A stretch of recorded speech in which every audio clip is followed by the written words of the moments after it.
নমস্কার বন্ধুরা, আজকে নিয়ে চলে এসেছি ডিম পটল আলু দিয়ে তরকারি। প্রথমে তেলটা গরম করে তার মধ্যে পটলগুলো দিয়ে ভালো করে ভেজে নিয়েছিলাম। সেই কড়াইতেই আবার তেল গরম করে দুটো ডিম ভেঙে দিয়েছিলাম, ভুজিয়া মতন করে ওটাকে তুলে সাইডে রেখে দিয়েছিলাম। পরে এটা দেবো, সামান্য একটু নুন দিয়ে ভেজেছিলাম ভুজিয়াটা।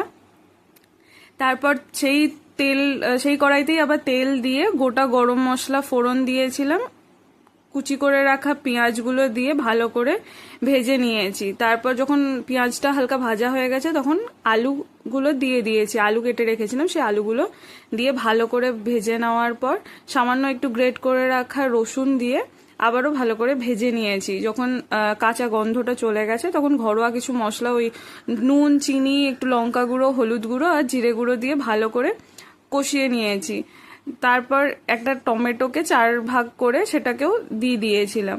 ভালো করে কষিয়ে নেওয়ার পর যখন দেখছি হালকা তেল ছেড়ে এসছে তখন ভেজে রাখা পটল আর ডিম ভুজিয়াটা দিয়ে ভালো করে নাড়াচাড়া করে কষিয়ে নিয়েছি। সামান্য একটু জল দিয়েছিলাম, তার মধ্যে জল দিয়ে ঢাকা দিয়ে রেখেছিলাম, তারপর সার্ভ করেছিলাম। এটা রুটি, লুচি, ভাত, পরোটা যে কোনো কিছুর সঙ্গেই খাওয়া যায়। আমার তো খেতে খুব ভালো লেগেছিল। আপনারাও একটু করে দেখবেন কেমন লাগছে, আমাকে অবশ্যই কমেন্ট করে জানাবেন কেমন লাগলো রেসিপিটা।